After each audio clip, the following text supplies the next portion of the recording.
Bonjour, bienvenue à notre événement pour l'ouverture de cette classe de formation sur le site d'Hazebrook avec l'école de formation Faya Énergie Service. Merci d'être présent à ce petit déjeuner donc virtuel. Crise sanitaire oblige, mais en tout cas, nous, on tenait vraiment quand même à faire quelque chose, à être présent au sein donc, de nos nouveaux collaborateurs qui font partie de ce dispositif, parce que c'est important de montrer que l'entreprise est auprès de vous, est avec vous, malgré voilà, toutes nos difficultés. Et puis, je vais commencer par me présenter. Donc, je m'appelle Sophie Gozlan. Je suis responsable des projets, compétences et formations au sein de la division Faya Énergie Service. Je suis arrivée donc, dans ces entreprises il y a 3 ans. Et moi, j'ai un parcours vraiment dédié depuis toujours à la formation. Et j'ai aussi travaillé au sein de l'AFPA pendant 8 ans comme responsable d'un centre de formation à Stein, en Ile-de-France, et aussi 4 ans sur le déploiement des grands projets d'État, qui sont des projets d'insertion. Donc en synthèse, je vous dis ça parce que c'est important, car je suis le domaine de la formation, c'est vraiment mon domaine d'expertise, mais surtout aussi, j'ai une grande sensibilité sur tous les sujets d'insertion, qui sont des sujets que je connais bien et que j'ai vraiment mis en œuvre et appliqué sur ce dispositif. Donc déjà, quand je suis arrivée il y a 3 ans dans ce groupe, au sein de Faya Énergie Service, vous savez, quand on démarre, on fait un peu le tour des popotes, on va voir les acteurs, etc. Et là, ce qui m'a frappée, c'est que tout le monde me disait, bon, ce qui n'est pas très révolutionnaire pour le BTP, mais tout le monde m'a dit tout de suite, Sophie, on a des problèmes de recrutement, notre problème central, c'est le recrutement, on n'arrive pas à recruter les ressources. Et puis aussi, en faisant le tour de tous ces acteurs, j'ai aussi pu constater qu'il y avait un terrain qui était encore assez vierge autour de tout ce qui était les sujets d'insertion, et donc on pourrait faire de belles choses, il y a plein de choses à faire.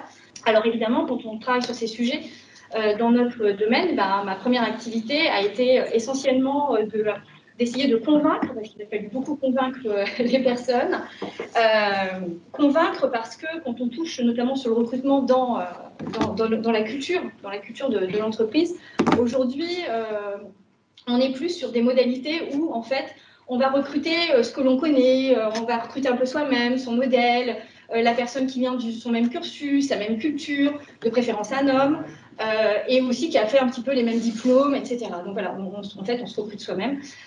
Et quand on ne recrute pas comme ça, parce que parfois aussi, on a des obligations réglementaires qui nous imposent d'essayer de recruter un peu différemment, et bien là, on va vraiment s'attacher aussi à former, accompagner la personne pour qu'elle devienne notre modèle et qu'elle devienne comme nous. Donc ça, ce sont des modèles qu'on dit d'intégration.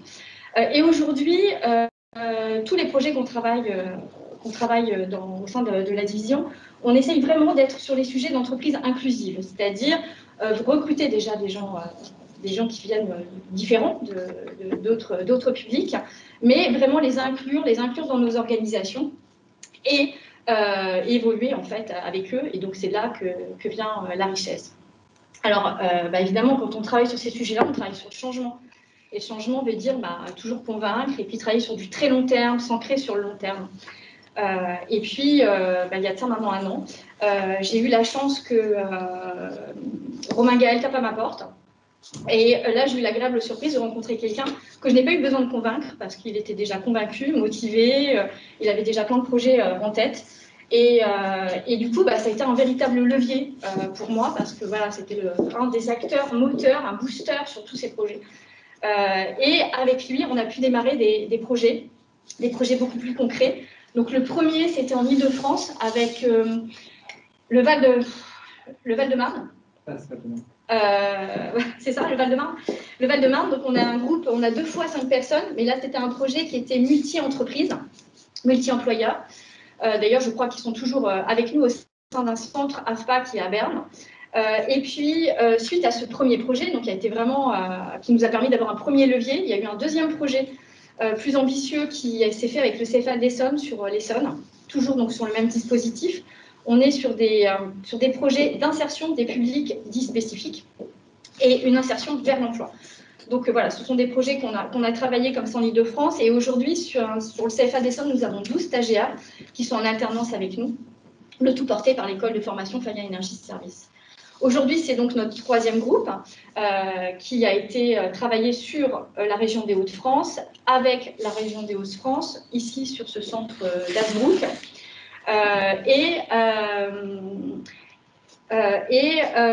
C'est un projet que nous avons voulu tout de suite avoir, de bien l'asseoir sur des modèles d'insertion. Donc, on avait 16 postes en alternance, qui était donc la promesse de l'employeur, 16 postes en CDI.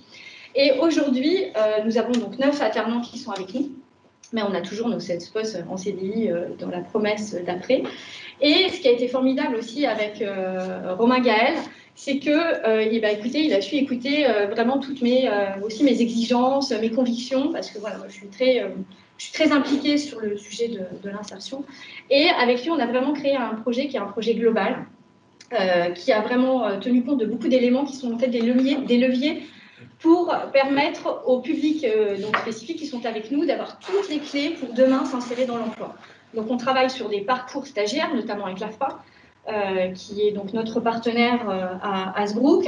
On a choisi l'AFPA aussi parce qu'il proposait justement cette sécurisation du parcours stagiaire, c'est-à-dire de travailler sur autre chose, sur d'autres sujets, sur d'autres types de prestations qui, en parallèle de la formation. Donc c'est un projet où les gens sont formés, ils peuvent bénéficier d'un ensemble de prestations pour sécuriser en fait tout ce qui va être le volet administratif, on va dire. On travaille aussi sur le permis de conduire, par exemple, qui est aussi une sécurisation pour l'emploi de demain. Et puis aussi la sécurisation du parcours professionnel, puisqu'on y tient beaucoup. On a une certification, donc là on travaille sur un titre parce que c'est très important demain pour construire sa carrière professionnelle, donc d'avoir un titre. Ça, c'est un vrai levier. Et puis on va vous présenter sur d'autres sujets qui, je l'espère, vont donc leur permettre de demain sécuriser l'emploi et surtout d'avoir une carrière professionnelle. Je voudrais dire aussi que, évidemment, ce projet qui est très ambitieux existe aussi parce que donc Satellec Infra, avec qui nous sommes aujourd'hui, fait partie. Donc, ce projet s'inscrit dans le projet de notre division, la division Faya Energy Service, dans la stratégie autour de la stratégie de l'entreprise inclusive. Donc, il est un projet, enfin, c'est un sujet beaucoup plus large que l'insertion par l'emploi. Donc, on travaille sur beaucoup d'autres sujets aussi. Mais je vous parle de ça parce que c'est aussi important que ça soit vu au niveau de la division. Ces projets trouvent aussi leur force et sont acteurs parce que nous le portons aussi au niveau plus large, au niveau de la division. Et quand on touche le sujet de l'inclusion, on est sur des sujets dits transverses. Donc, qui sont à travailler de manière beaucoup plus large. On travaille sur le changement des mentalités. Et je suis fière aujourd'hui de vous dire que chez Faya Energy Service, écoutez, on est aussi un acteur du BTP qui sommes écoutés. En tout cas, on est invités à participer sur ces sujets-là, sur les sujets de l'inclusion, notamment autour des tables rondes, pour écrire des articles. En tout cas, on est sollicité comme entreprise qui a, certes, nous sommes extrêmement perfectibles, mais en tout cas, on est motivés. Et donc, on est reconnu là-dessus. Et je vous en parle parce que dernièrement, justement, donc c'est un extrait que je voudrais vous montrer. On a été invité à participer à une table ronde sur le sujet de l'inclusion. Donc, c'était notre DGA du capital humain, M. Amara, qui a participé. Et je vais vous montrer un extrait sur un sujet sur le management, qui est extrêmement important dans les sujets de l'inclusion, puisque c'est grâce au management que ces sujets sont portés et peuvent exister au sein de notre entreprise. Je vais passer la parole à Julie. Julie Bayard, qui est une ressource vraiment très importante sur ce dispositif, puisque c'est elle qui fait vraiment le lien et le relais entre tous les partenaires et notamment nos collaborateurs, donc aujourd'hui en alternance. Et donc, je vais donc lui passer la parole pour se présenter. Donc, je me présente, je m'appelle Julie Bayard. Je suis native du Pas-de-Calais et donc c'est tout naturellement que Romain Gaël s'est tourné vers moi pour ce projet. J'ai l'avantage de bien connaître le territoire. On a un territoire qui est riche, avec un maillage qui peut être complexe. On a beaucoup de force, on a quelques faiblesses. J'étais pour moi une ressource adaptée pour pouvoir communiquer avec vous sur les problématiques que vous pouvez rencontrer au quotidien. J'ai rejoint Satellec il y a 5 ans sur le périmètre de la formation. Satellec, c'est une équipe très soudée, très active dans les projets, mais aujourd'hui, on a on a des difficultés sur le recrutement, on a des métiers en tension. On ne trouve pas forcément en sortie d'école. On a décidé de prendre le problème autrement et d'aller à la source, de contacter des partenaires stables pour pouvoir mettre en place une promotion et à la suite de cette promotion, avoir les candidats qui pourront venir rejoindre nos équipes et nos talents. On n'a pas voulu mettre l'accent sur les compétences métiers. On ne les trouve pas sur le marché du travail, ça ne servait à rien. Ce qu'on a préféré faire, c'est chercher des personnes qui soient motivées, des personnes qui ont de bonnes compétences d'intégration dans une équipe, qui ont des qualités morales, et derrière, de chercher un prestataire qui puisse vous apporter les compétences métiers que vous n'avez pas aujourd'hui. Je connaissais l'AFPA de par mes missions formation, mais sur des formations très courtes, un TST, un perfectionnement en électricité, mais je ne connaissais pas l'AFPA sur un programme longue durée. L'AFPA a fait plusieurs réunions de travail pour qu'on puisse monter ensemble le projet, et ils nous ont offert une prestation qui est globale. C'est-à-dire que vous allez être formé pendant 18 mois, mais on a aussi ici un hébergement qui est proposé. On a un accompagnement de bout en bout. L'AFPA est stable, l'AFPA est pérenne, et c'est pour ça que nous avons choisi de travailler avec l'AFPA. Le projet date d'il y a presque 18 mois. La Covid est passée par là, donc ça a un petit peu retardé nos projets, mais pour autant, on s'est donné les moyens de continuer, on s'est donné les moyens de faire de cette promotion une réussite. Ça prend du temps. Ça prend du temps. À côté de ça, on a tous nos autres projets, mais ça vaut le coup. À aujourd'hui, on avait 16 places. Aujourd'hui, vous êtes 9, mais pour autant, on va vous pousser et vous porter jusque mai 2022 pour que vous soyez toujours dans les effectifs. On est votre employeur, on vous donne les clés, on vous aide à avancer. Vous savez, vous pouvez m'appeler, vous le faites régulièrement. Et je pense qu'à aujourd'hui, ça fonctionne plutôt bien. Nous, l'engagement qu'on vous a donné, c'est un CDI en mai 2022. On vous donne les clés pour pouvoir mener à bien. On va vous accompagner dans votre acquisition du permis de conduire. Quand je parlais du maillage complexe de notre territoire, voilà, vous en faites le constat aujourd'hui, sans permis, c'est compliqué d'aller sur les chantiers, on dépend de son chef d'équipe, on dépend du collègue. Voilà, il faut avancer sur ce sujet-là, et l'AFPA et nous sommes à votre disposition pour qu'on puisse avancer sur le sujet et qu'en mai 2022, vous ayez une insertion dans l'emploi, vous ayez un permis de conduire, qui seront les conditions pour obtenir ce CDI dont on vous parle depuis le début. Le projet nous a demandé beaucoup d'investissement à nous, mais aussi à l'AFPA. Donc je souhaite les remercier pour leur patience, pour ce projet qu'on a mené tous ensemble.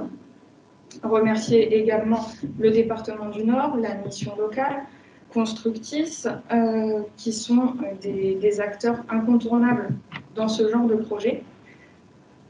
J'espère qu'on vous a montré qu'on était fiable, vous pouvez avoir confiance en nous. On vous a fait une promesse. À aujourd'hui, on la tient. Notre but, c'est de renouveler ce genre de projet au fur et à mesure des années. On espère un partenariat pérenne entre nous. Et comme le dit si bien la citation, « Seul on va plus vite, ensemble on va plus loin ». C'est ce qu'on essaye de faire. Merci. Merci Julie. Ce que je vous propose, c'est de... Alors, vous avez tous des qualités, vous avez tous montré que vous étiez fiable. J'ai choisi de laisser la parole à Cédric, si tu veux bien nous expliquer ton parcours, ce qu'on t'apporte, j'espère, et ce que tu souhaites pour la suite. Moi, c'est Cédric, j'ai 30 ans. Et moi, je suis arrivé ici, voilà, en 2019, ça faisait 6 ans que j'étais dans la grande distribution, notamment chez Zara. Donc j'ai un peu évolué au sein du groupe de Zara. Et en 2019, j'ai fait le constat que ça ne me plaisait plus. Donc j'ai choisi de démissionner pour essayer de trouver une voie différente. 1 an et quelques mois, j'ai été au chômage. Et pendant cette période de chômage, j'en ai profité pour, voilà, avec ma conjointe, on a acheté une maison et j'ai refait tous les travaux de la maison. Et du coup, ça m'a donné le goût de travailler de mes mains. Et au moment de me positionner, de me dire qu'est-ce que j'ai envie de faire plus tard, je me suis dit, travailler de mes mains, ça m'intéresse. Et j'ai choisi le domaine de l'électricité parce que je trouvais qu'on était un peu plus stimulé que sur d'autres métiers. Et au moment de choisir un centre de formation, moi, ça a toujours tout de suite été l'AFPA que je voulais parce que je connaissais l'AFPA par sa réputation et notamment, c'était l'AFPA de l'Homme parce que je suis de Lille. Et j'ai pas pu intégrer tout de suite la formation que je voulais faire parce qu'elle n'était pas financée par la région. Donc j'ai été sur un CAP en électricité sur un autre centre de formation, donc ID Formation. Et pendant cette formation, j'ai dû faire une période de stage que j'ai effectuée par chance chez Satellec. Donc j'ai eu 3 semaines de stage. Et à la fin de celui-ci, mon responsable d'agence m'a proposé d'intégrer la formation, donc celle-ci, l'AFPA d'Asbrook. Et j'ai pas hésité une seconde parce que je connaissais l'AFPA et puis parce que l'entreprise m'a apporté des garanties pour dans 18 mois. Donc voilà, c'est le choix que j'ai fait de démissionner de mon ancien centre de formation et d'intégrer du coup l'AFPA. Bonjour à tous, Thomas Morel, responsable RH Pôle Infra chez Satellec. Voilà, ça fait à peu près 7 ans que j'ai intégré l'entreprise. Donc aujourd'hui, je suis fier de venir à cette inauguration parce que ça concrétise un travail, ça concrétise un engagement, ça concrétise tout un schéma qui n'était pas simple au début, puisque, comme vous pouvez vous en douter, il faut convaincre à la fois un responsable RH, mais aussi il faut convaincre un directeur, des directeurs, mais surtout des managers, puisque ce seront eux qui vous accueilleront les prochains mois et les prochaines années chez nous. Donc à partir de là, on avait décidé de lancer ce projet sur les Hauts-de-France. On avait fait déjà l'Île-de-France, et il ne manquait plus que chez vous, puisque aujourd'hui, on a la chance d'être à Asbrook pour nos 2 entreprises de France, avec l'objectif, comme vous le vivez, comme vous le constatez, c'est que vous réussissiez. Vous n'avez pas le choix. Donc après, à vous de vous débrouiller pour réussir, parce que nous, on vous attend. Julie en a parlé, on a plusieurs façons de recruter. Il y a les compétences, ça c'est la base, on va dire. Et ces compétences-là, maintenant, on se rend compte, ce n'est plus qu'à la sortie de l'école. Voilà. Il peut y avoir des choses qui se passent entre le moment où vous quittez l'école et aujourd'hui, ce qui vous arrive. Voilà. Et ces compétences que vous avez acquises, ces qualités personnelles, interpersonnelles qui nous sont chères, puisque c'est vous qui demain peut-être accueillerez un autre stagiaire avec vous. Donc ces compétences transverses vous permettent, et nous permettront en tout cas, de réaliser de beaux chantiers, parce que c'est quand même l'objectif et la finalité. Je voulais revenir sur 2-3 points aussi. C'était pendant cette période de Covid. Ça n'a pas été simple, comme vous avez pu le vivre aussi chacun de votre côté. Néanmoins, Satellec, on ne s'est jamais arrêté de recruter, on ne s'est jamais arrêté d'intégrer des stagiaires. Et on ne s'est jamais arrêté de proposer des postes à nos alternants. Donc alternants, à la fois, c'est des contrats d'apprentissage, donc des petits jeunes qui vont apprendre le métier, mais c'est aussi des contrats de pro, des personnes qui se rendent compte un peu plus tard dans leur carrière qu'elles ont besoin de se reformer ou de changer, voilà, tout simplement. Donc on ne s'est jamais arrêté. Et en termes de recrutement donc pur, eh bien, des fois c'est plus compliqué et on fait feu de tout bois pour accueillir des nouveaux talents. Voilà. Alors, ce qu'il faut savoir, c'est qu'on va aussi aller un peu plus loin dans les prochains mois, dans les prochaines années, puisqu'on va aller chercher directement en 3e. Vous savez qu'il y a une semaine où les 3e, ils apprennent ce que sont les nouveaux métiers de demain ou comment intégrer une entreprise. Donc on va aller les voir. Et puis ils vont venir nous rencontrer. Donc ça va être un premier levier. Un deuxième levier auquel on pense, c'est le coaching, tout simplement. Dans certaines associations, j'en rencontre une cet après-midi. L'objectif, c'est de pouvoir proposer nos services, nous, entreprises, avec des professionnels compétents en recrutement, puisqu'on a forcément, c'est notre métier, d'aller proposer nos conseils, tout simplement pour améliorer cette qualité, parce que c'est souvent pas facile d'aller voir quelqu'un dans une entreprise et lui dire « Bonjour monsieur, bonjour madame, voilà, moi j'ai envie de travailler chez vous, c'est bien ». C'est la base. Et alors après, qu'est-ce qu'on va faire ensemble? Donc c'est des petites choses qu'on va essayer de voir ensemble pour pouvoir ouvrir ces possibilités. Ensuite de ça, on voudrait sécuriser un peu plus l'entrée dans ces formations avec, avec Cléa, qui est une sorte de socle de compétences nécessaires pour pouvoir arriver dans des formations. Voilà. On peut se dire, c'est peut-être trop dur pour moi. Non, non, non, non. On va mettre en place quelque chose pour vous permettre, vous, enfin, pas vous, et à vos successeurs, de pouvoir postuler à ce type de formation que vous pouvez bénéficier aujourd'hui.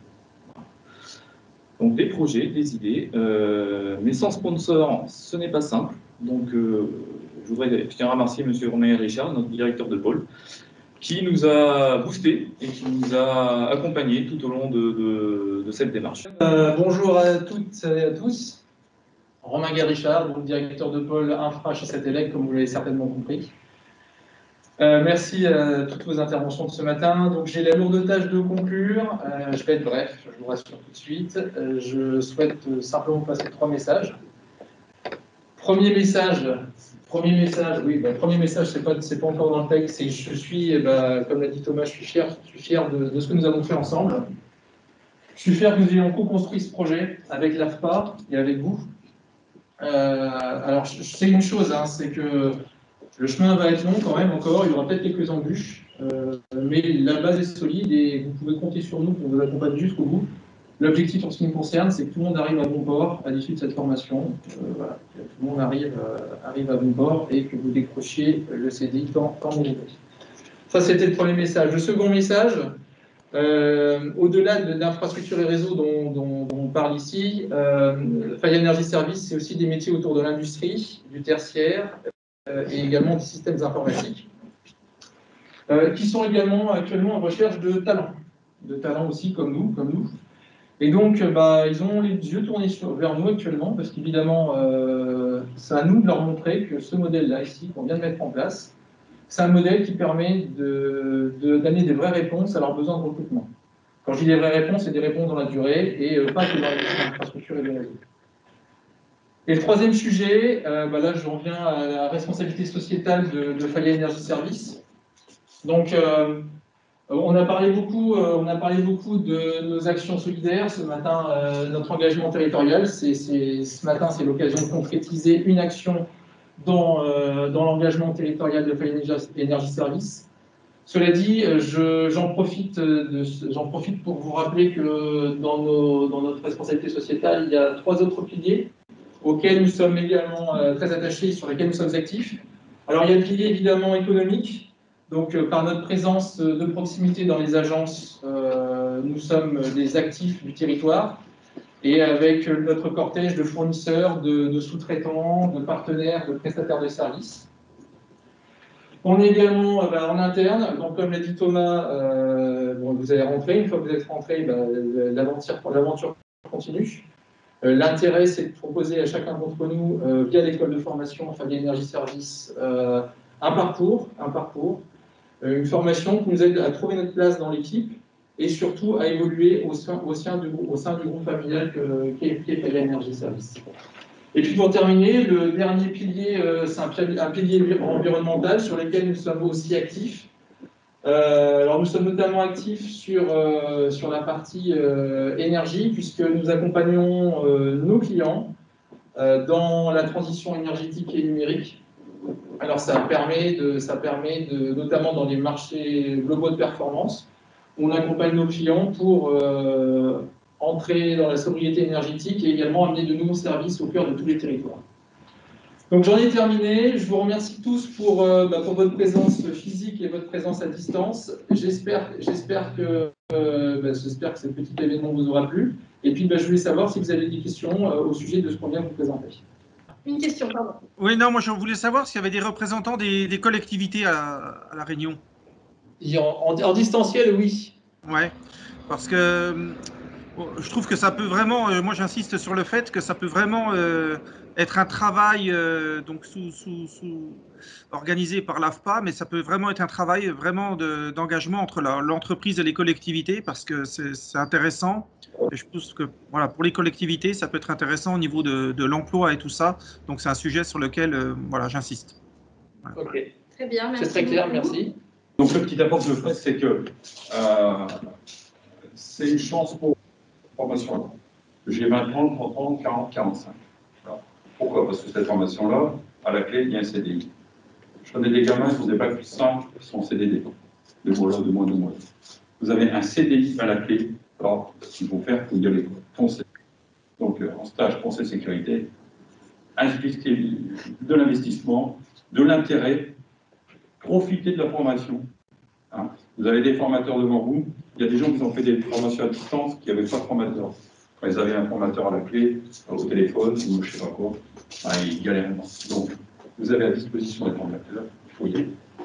Alors, profitez, un CDI.